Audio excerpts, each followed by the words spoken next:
জামাই ষষ্ঠী বলে কথা, খাওয়া দাওয়া না করলে কি চলে? নানা রকমের খাওয়া দাওয়া সকাল থেকে রাত পর্যন্ত।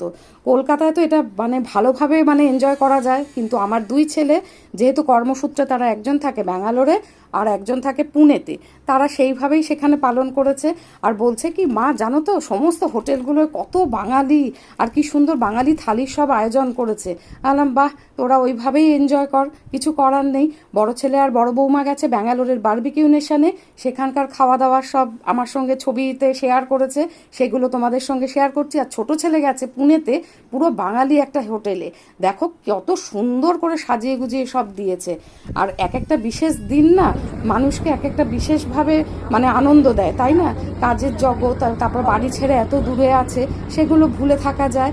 বেশ, এগুলোও তো ওরা এনজয় করছে বাইরে থেকে। আর দেখো কত ধরনের খাবার দাবার, দইটাও কিন্তু দিতে ভোলেনি। যাক, যে যেভাবে পালন করে।